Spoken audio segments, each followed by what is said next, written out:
বাসায় হচ্ছে 2 বেলা তো রসুনের পাতা খায়। ক্যান্সারের জন্য তো রসুনের পাতা বলেন না, খানকুড়ির পাতা বলেন। এগুলো মূলত এমনি শরীরের ওভারঅল ইয়েতে না,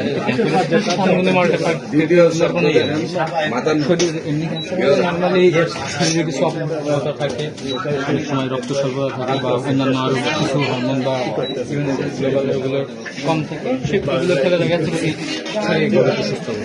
দেখেন কত বড় অপরাধটা। আপনি যে কোনো ধর্ম হোক, হিন্দু ধর্ম হোক, বৌদ্ধ ধর্ম হোক, খ্রিস্টান ধর্ম, মুসলমান ধর্ম, কোন ধরনের সাপোর্ট দিচ্ছে না যে বিচারপত্রের ক্ষেত্রে রাইট, এটা আমাদের চলছে।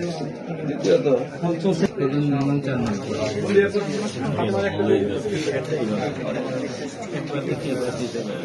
এক মাসে বোঝা যায় না, ক্যান্সার 1 মাসে যদি ভালো হয়ে যায়, না মানে কিছুটা কমে কিন্তু ওইটা এক একটা শরীরে এক এক ইফেক্ট করে। অনেক ক্যান্সারের পেশেন্টস 1 মাস পুরোপুরি সুস্থ, আবার অনেক এমন একটা পেশেন্ট আমরা পেয়েছি যারা ব্লাড ক্যান্সারের পেশেন্ট, খুবই মেজর পেশেন্ট, 1 মাসের ভিতরে সে পুরোপুরি সুস্থ। আবার অনেক সময় সব পেশেন্ট দেখতেছেন, আল্লাহ মাফ করবেও না, 2-1 হতে পারে।